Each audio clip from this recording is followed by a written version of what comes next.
Hi friends, today we are going to study the process of oogenesis. Firstly, let's understand what oogenesis is. Oogenesis is the formation of body's largest cell, oocyte. And oocyte बनने में जो cell है, जो एक cell present होती है, that's known as primordial germ cell, इसको different division से गुजरना पड़ता है सो दैट एक मैच्योर oocyte बन के तैयार हो. Okay, let's understand this whole process.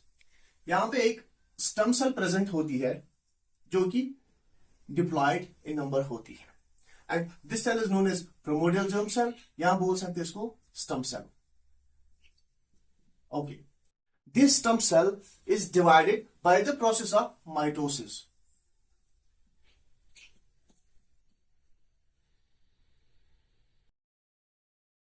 जबकि हमें पता ही है कि जब भी कोई सेल डिवाइड होती है bye the process of mitosis, ये टू इक्वल सेल्स में डिवाइड होती है. सो यहां पे जब स्टेम सेल डिवाइड होती है bye the process of mitosis, इससे दो सेल बनते हैं जो कि दोनों डिप्लॉयड होते हैं. हम यहां पे एक ही सेल को लेके चल रहे हैं तो ताकि जो आगे के स्टेप्स है उनको समझने में आसानी हो.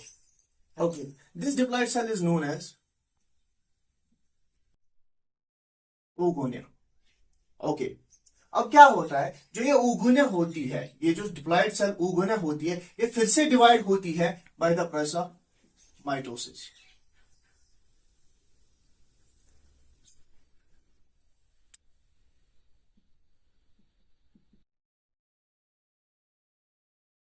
ओके, जब ये oogonia डिवाइड होती है bye the process of mitosis, ये भी डिप्लॉयड होती है. यहां से एज यूजुअल दो सेल्स बनेंगी. ठीक है, और क्या होता है, ये जो डिप्लॉयड सेल होती है इसको हम बोलते हैं प्राइमरी oocyte. क्या बोलते हैं? Primary oocyte. अब यहां तक की ये जो सारी प्रोसेस है, जर्म सेल डिवाइड होना या स्टेम सेल डिवाइड होना bye the process of mitosis, oogonia बनना और इसका डिवाइड होना bye the process of mitosis, ये जो सारा का सारा प्रोसेस है, यहां से यहां तक का जो सारा प्रोसेस है, ये होता है इन embryo.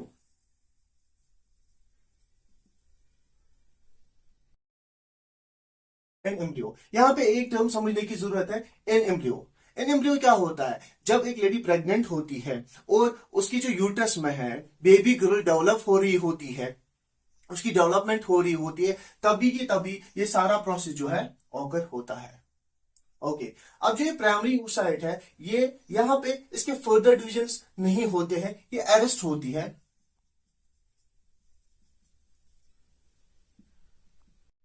In the prophase of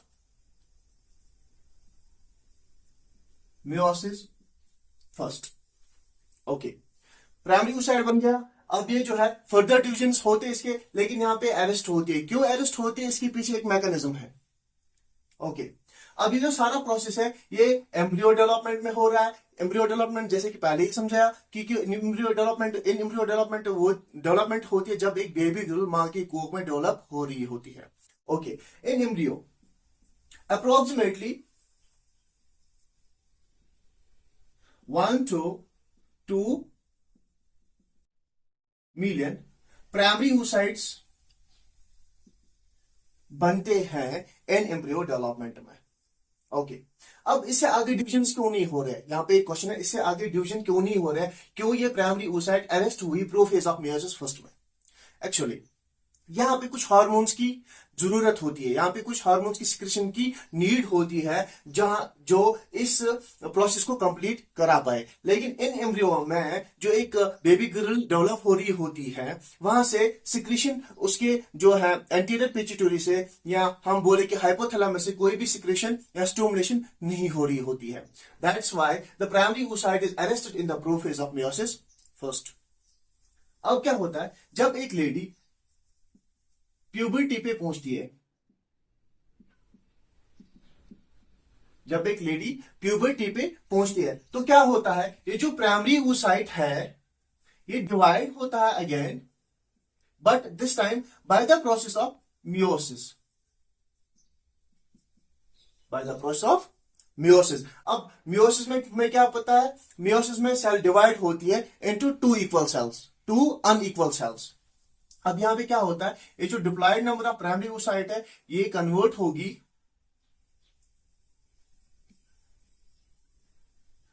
haploid number of cell में। ठीक है, अब क्या होता है, जब ये मियोसिस फर्स्ट हुई, प्राइमरी oocyte जो है ये कन्वर्ट हो गई टू अनइक्वल सेल्स में। जो बड़ी वाली सेल है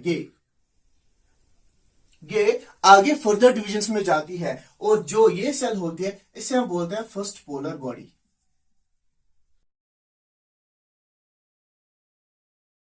अब इस सेल में डिफरेंस क्या है, ये जो फर्स्ट पोलर बॉडी है ये आगे डिवीजन करती है। फॉर एग्जांपल मैं यहां पे लिखता हूं, ये आगे डिवाइड होती है bye the process of meiosis, और ये डिजेनरेट होती है।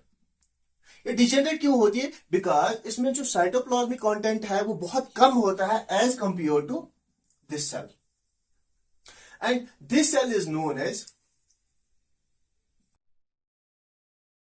Secondary oocyte। ऑलराइट, और जो सेकेंडरी oocyte है ये फिर से अरेस्ट होता है in the metaphase of meiosis second, in the metaphase of meiosis second। सो जो सेकेंडरी oocyte है ये फिर से अरेस्ट होता है in the metaphase of meiosis second। Okay, अब ये जो सेकेंडरी oocyte है, जब एक लेडी प्यूबर्टी पे पहुंचती है उसके मेंस्ट्रुअल साइकिल जो है वो बिगिन होता है। आपको पता ही होगा at the 14th day of menstrual cycle जो ये एग है ये रिलीज होता है, लेकिन जो ये एग है ये सेकेंडरी oocyte स्टेज में ही रिलीज होता है। और इफ अगर यहां पे जो है स्पर्म्स प्रेजेंट होंगी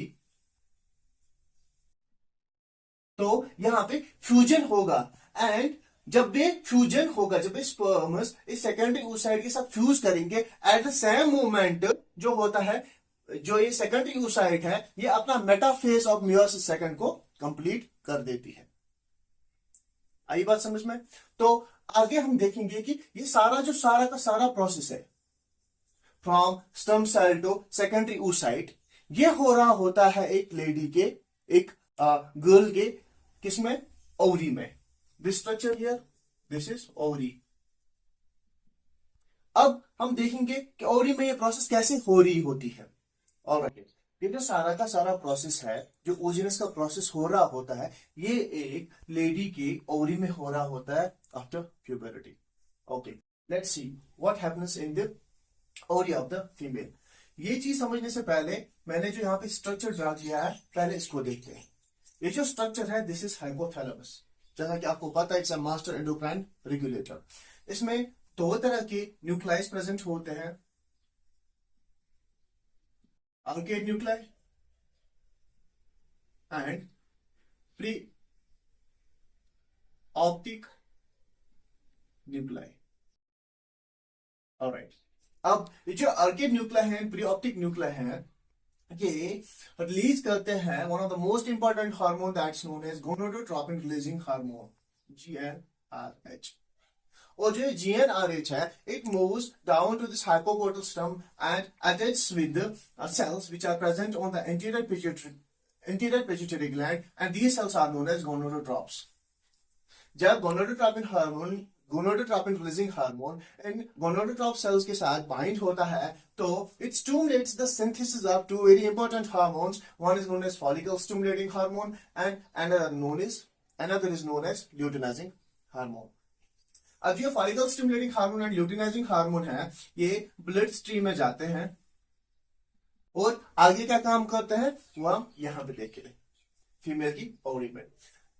आप देख सकते हो यहां पे जो ब्लैक सेल्स है और इसके अंदर एक रेड सेल बनाई है मैंने। These black cells are known as follicles and जो रेड सेल है this is known as primary oocyte।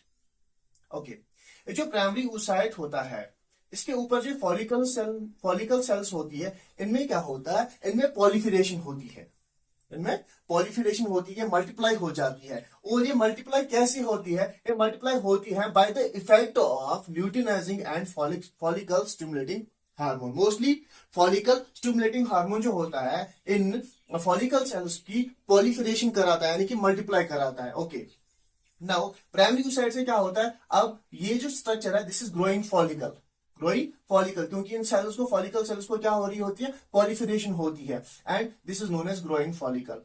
Alright, अब क्या होता है, जब ये फॉलिकल्स ग्रो कर रहे होते हैं, अभी क्या कर रहे हैं काम, ये कर रहे हैं कि ये एक अंदर एक कैविटी बना देते हैं, ये अंदर एक कैविटी बनाते हैं, और इस फॉलिकल को हम बोलते हैं मैच्योर्ड फॉलिकल। अब जो ये कैविटी होती है इसको हम बोलते हैं एंट्रम, जो ये कैविटी बनी हुई होती है अंदर, इसको हम एंट्रम बोलते हैं, और इसमें कुछ एसिड प्रेजेंट होते हैं नोन एज हेलोरानिक एसिड। ऑलराइट, अब क्या हो रहा होता है, अब जो मैच्योर्ड फॉलिकल होता है ये क्या होता है, ये इस ओवरी से निकल के कहा जाता है, यहां पे अगर आप देखेंगे यहां पे यूट्रस प्रेजेंट होता है, ठीक। अब क्या है, अब इस मैच्योर्ड फॉलिकल से क्या होना होता है, ये एग को रिलीज करता है, ये एग को रिलीज करता है। कैसे रिलीज करता है, ये जो आगे की जो सेल की लाइन है ये डिजेनरेट हो जाती है, so that it allows the entry of this ova into the phloem tube. अभी कैसे होता है, ये होता है with the help of some enzymes like protease enzymes. Actually ये जो होल प्रोसेस हो रही होती है इनसाइड द फीमेल ओवरी, अब ये चीज हम बेटर अंडरस्टैंड कर सकते हैं फॉलिकुलोजेनेसिस में। इंशाल्लाह फॉलिकुलोजेनेसिस में भी एक टॉपिक आएगा जिससे हम बेटर अंडरस्टैंड कर सकते हैं कैसे हार्मोन्स एक्ट करते हैं ओवरी पे, कैसे फॉलिकल सेल जो होती है वो कैसे पॉलिफरेशन उनकी होती है, एंड कैसे ये जो एग है ये रिलीज होता है। सो आई होप कि आप लोगों को ये सारा जो प्रोसेस है अभी तक का समझ आ गया होगा, एंड मिलते हैं नेक्स्ट लेक्चर में, जो कि हमारा नेक्स्ट लेक्चर होने वाला है, पहले ही बोल दूं मैं ताकि आप लोग कनेक्टेड रहे, वो होगा इसी जो है ये इसी सेकेंडरी oocyte का हम पढ़ेंगे स्ट्रक्चर, सो दैट हम बाकी चीजें जो है इसमें जो है समराइज कर पाए। Thank you so